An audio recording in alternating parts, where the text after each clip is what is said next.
Good morning. Morning. It's good to see all of you here in the house of God.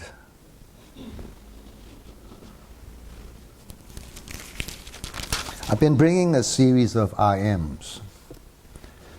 We started with I am that I am, because He's the creator of everything and He's God Himself, and this is fact, and I don't know why other religions are seeking for something that's not there.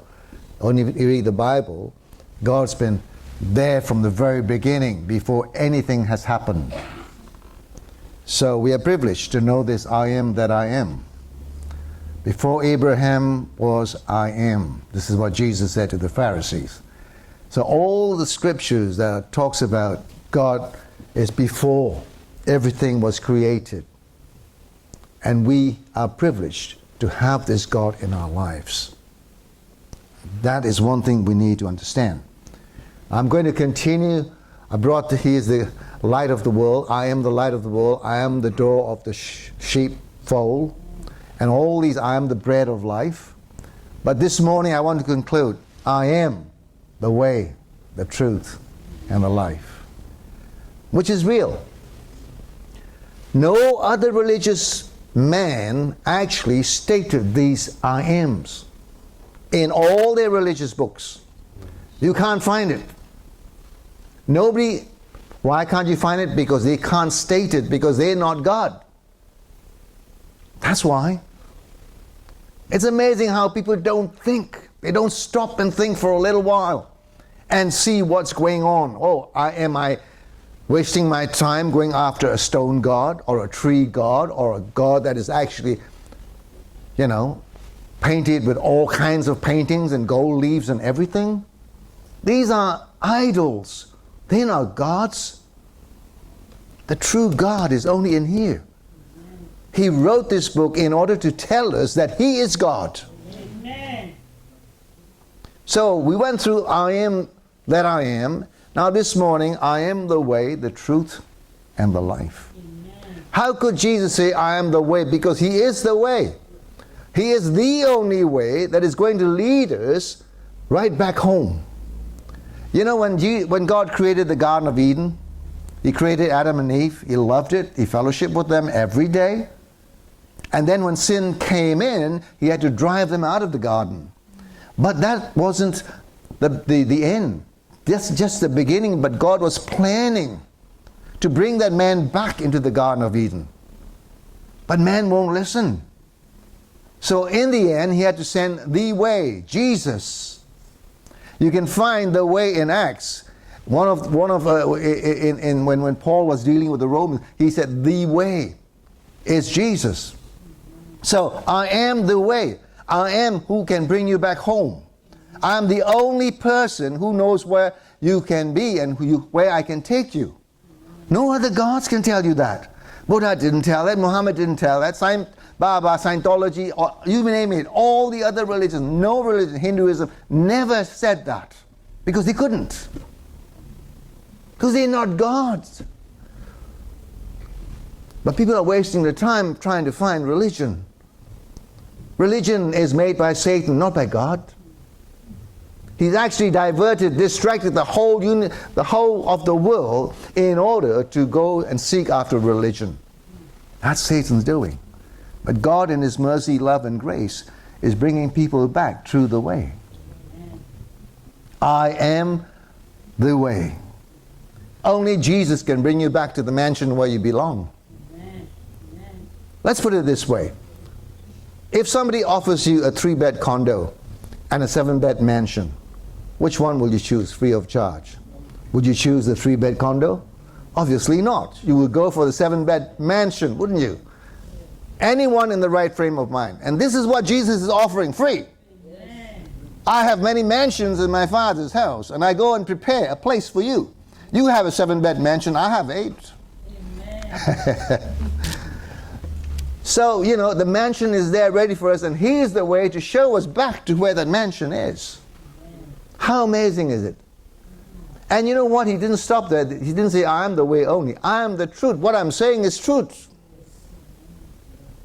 What I'm telling you, everything that I'm telling you, saying to you, is all truth. and you will know it. So I am the way, I am the truth, because I don't lie. God doesn't lie. And I am life. Wow. He will take you home, bring you into your 8-bed, 9-bed, 10-bed, 7-bed mansion, and He will give you life forever. Amen. How great is that? Have you ever thought about it? Have you ever thought about how privileged we are to be a Christian, to belong to Jesus?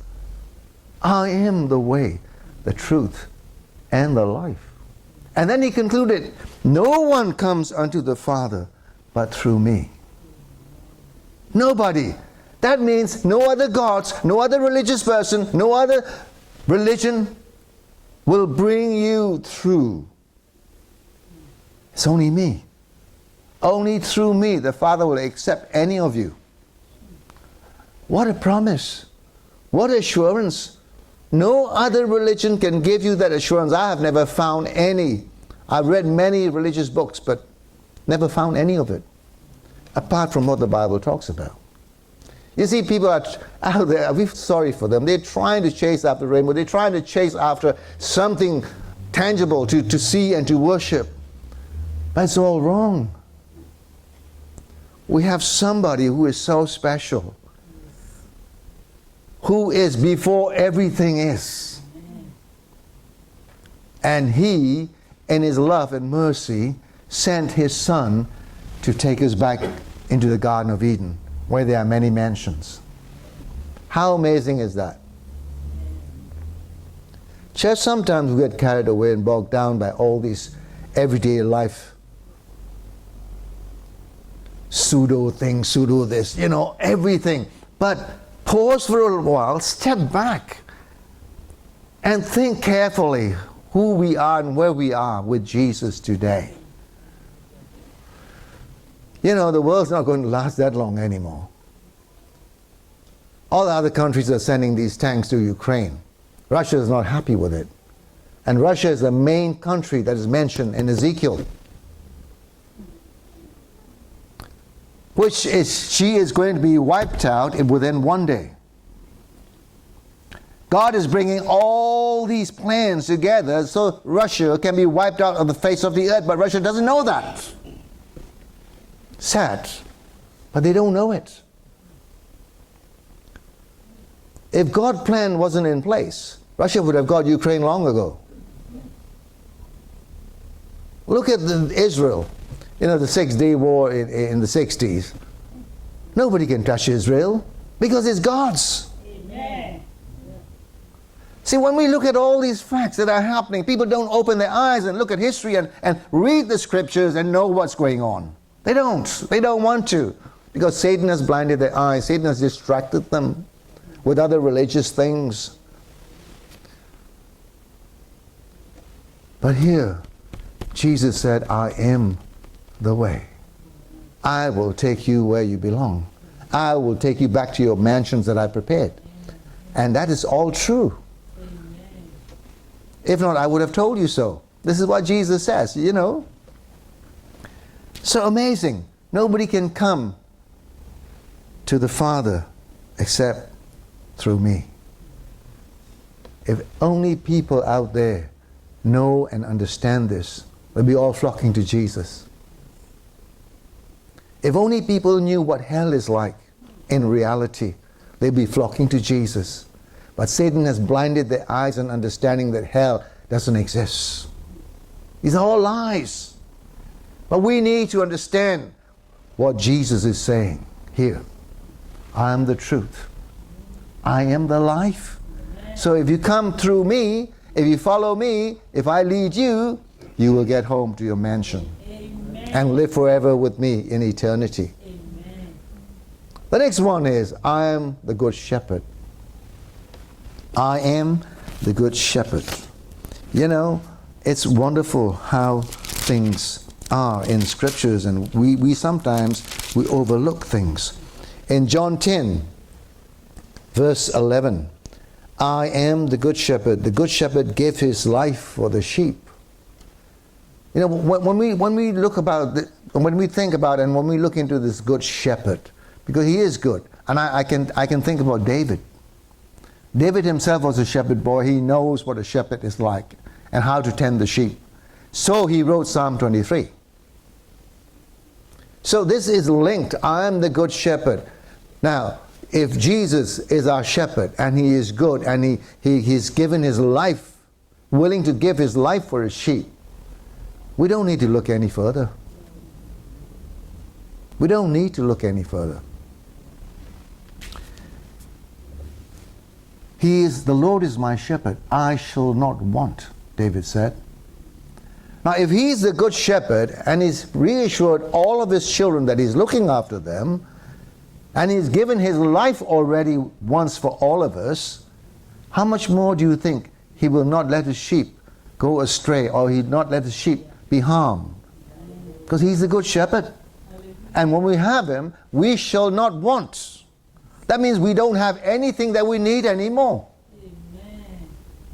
He makes me lie down in green pastures, David said. He understood what a shepherd is. He understood where he takes his sheep to graze, in green pastures, give them food every day, water every day, brings them back into the pen, keep them safe. That's Jesus, looking after all of us. Amen. As a good shepherd. We don't need to ask for anything anymore. That's why I shall not want. I will not have any need in my life, because Jesus is a good shepherd and he is my shepherd. Even though I walk through the valley of the shadow of death, I shall fear no evil. Amen. That is the assurance he gives us. That's why we don't need to be afraid of anything, really. When he's our good shepherd, we stay in the pen, we stay in the fold, he looks after us, he feeds us. He takes us in green pastures. Look at the green pastures, all green. Here's the pasture. And we need to be fed on this pasture every day. I will fear no evil. My cup runneth over. Amen. What assurances! We can't find these assurances and statements in any other religious books. They don't. Buddha never said that I will feed you, you shall not want if you believe in me. He said, I'm trying my best to get to nirvana, whatever that is, probably hell, and you can follow me what I do what I do. That's all he could say. Hinduism, the same thing. Muhammad never promised anything. Only Jesus could say these things, because he is God. Amen. He's not man, he is God. I will look after you for the rest of your life. Amen. His goodness and mercy will follow me all the days of my life. No God will say, no religious man can say that. Only Jesus. And it's true. Have you not actually experienced his goodness in your life? We sang goodness of God, and it's true. And any one of you can testify to the fact, at one given time or many given times, his goodness in our lives. Yes. It's real. Hallelujah. Hallelujah. Amen. Church, we are so privileged to have Jesus as our good shepherd. He will never leave nor forsake. That means he always keeps his sheep safe. Amazing. Amazing. I am the good shepherd. David's testimony in Psalm 23 is wonderful. And that's exactly who God is in his life. That's exactly who Jesus should be in our lives. Sometimes we run around worrying, full of anxiety, sorrows. Why? Why should we run around? Stay still and see the salvation of the Lord, Moses said, and the Red Sea parted. Amen. Church, I know we're merely human beings and sometimes we get weak. But as long as we know that we have a good shepherd and he tends to the sheep and he never leaves them, he always blesses them, always takes them and feeds them in green pastures, why should we worry? Why should we worry about when the next meal is going to come? We shouldn't. Because Jesus takes care of us. Just let's trust Him more this year. Let's believe in Him more. Let's put our whole heart into His kingdom, into His hands.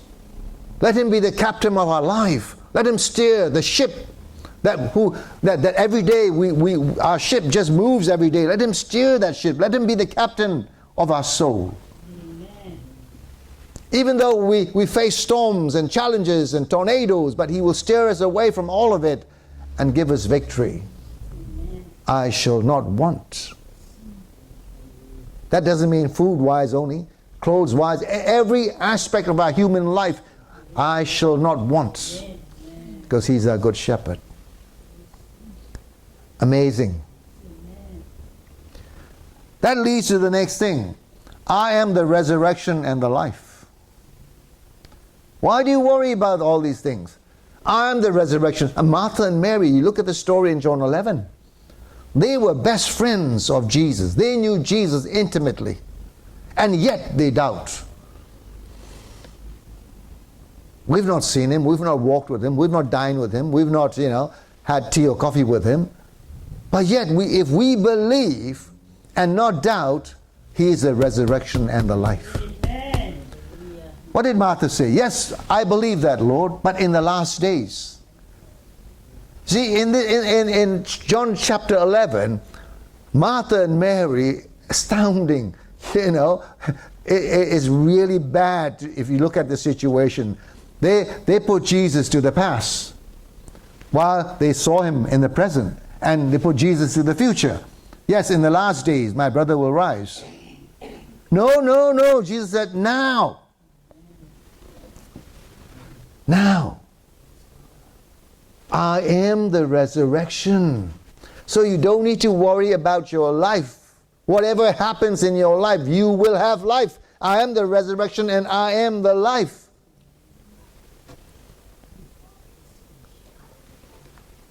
Nobody could promise that. Nobody could make a statement like that. No religious leader, no religion, nothing. You can't find any of these statements in any other religious books. At all. Only in the Bible. That just proves that He is the one true God. And there's no other gods before Him. Amen. I am the resurrection, I am the life. Those who believe in Me will not die, but live.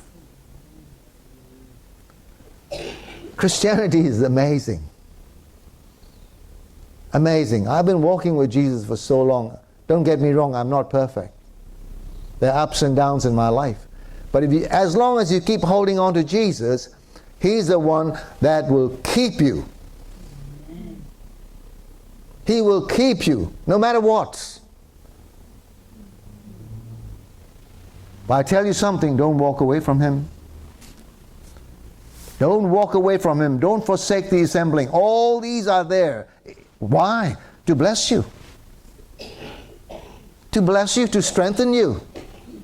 That's why. He's not demanding anything with a big cane and say you have to. But He wants you to do it because He wants to bless you.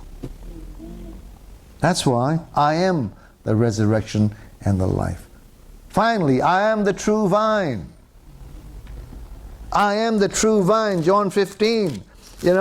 Everything is in John, these statements. I am the true vine. My Father is a vine dresser. He says, I am the true vine and my Father is a vine dresser. We are the branches. All this symbolism, what Jesus is saying is, I am the vine.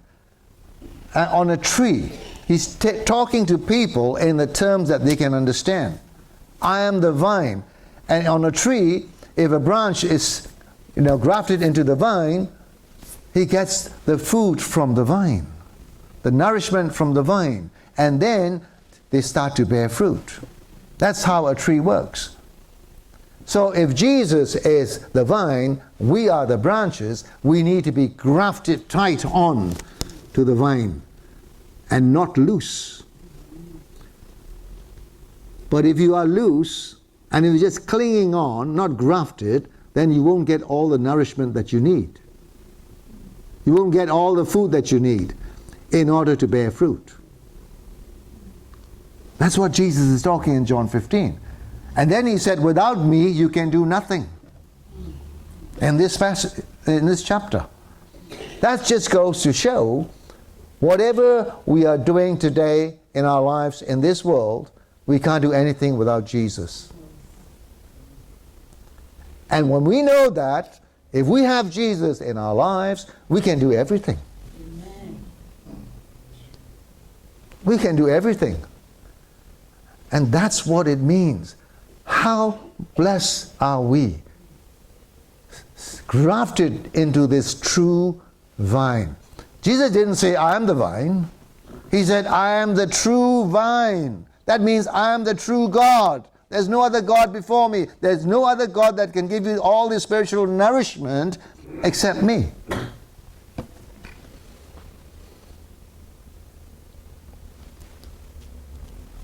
When I read all this, I get excited. I think, great Lord.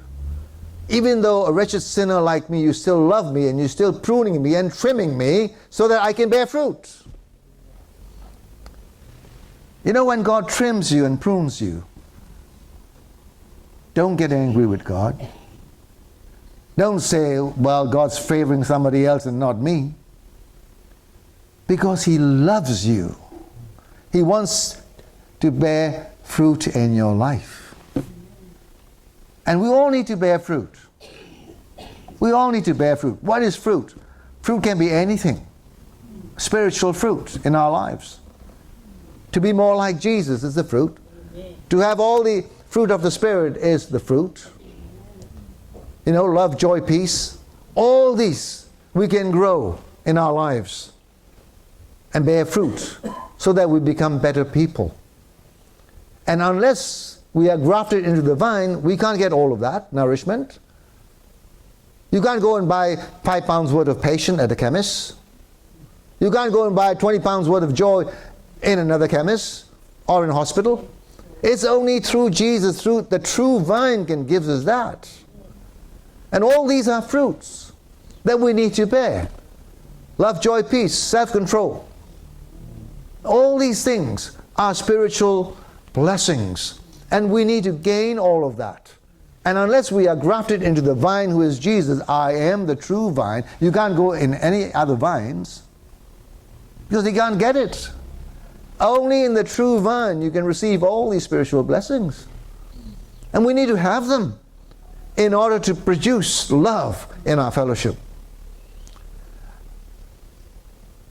When somebody comes and rubs you up the wrong way, if you don't have that love and patience, you retaliate. And when you retaliate, Satan adds more fuel to that fire, and there's division in the church. That's what happens. But if you have that fruit, when somebody comes and rubs you up the wrong way, you say, bless you. That's a difference, isn't it? Bless you, my brother, I will pray for you. Yeah. Then the love is spread. Then there's no more schisms and division in the church like in Corinth. So, all these things we need to understand that we need to be grafted into the vine who is Jesus Christ. This gives us all that nourishment and all that spiritual blessings. Church, we all like to be joyful, don't we? We all like to be happy. But happiness depends on happenings. Good things happen, we're happy. Bad things happen, we're not happy. But joy comes from the Lord. Whether good things are happening or not, it doesn't matter. We have that joy. Amen. Amen. So we need that spiritual input in our lives through the vine who is Jesus. I am the true vine. Amazing teaching, amazing statements Jesus is making.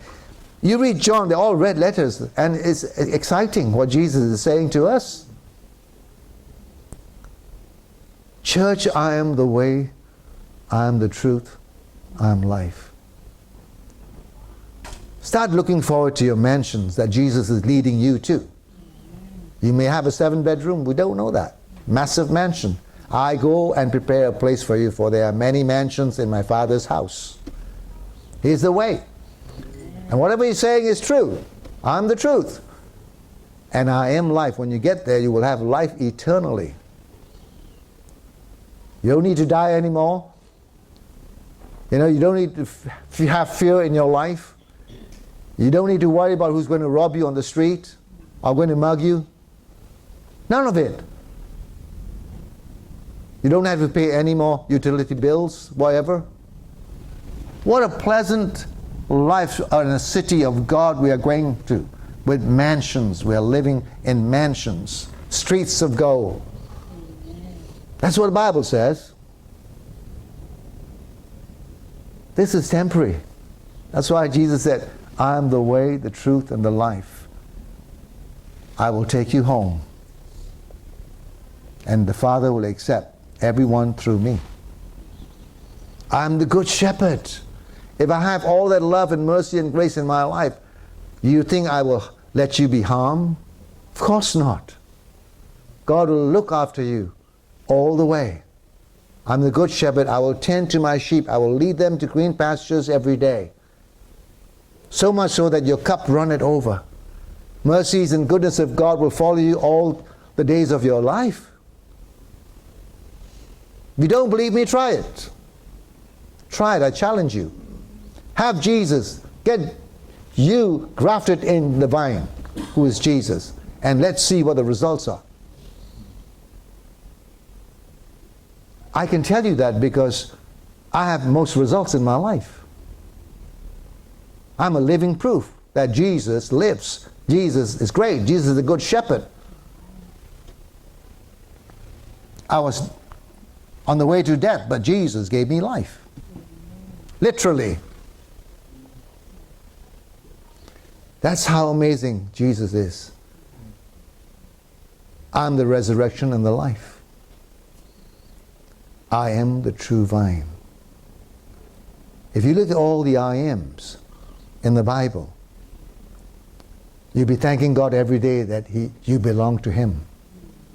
If you really understand all the I ams, you will praising Him every day of your life, every minute of your life, because He's a great God. And I encourage you to be faithful and be loyal and to increase your faith, knowing Him better every day of your life. Read your Word, meditate on your Word, study your Word, and know who Jesus is better. Because in Jesus there's always blessings and victories. Amen.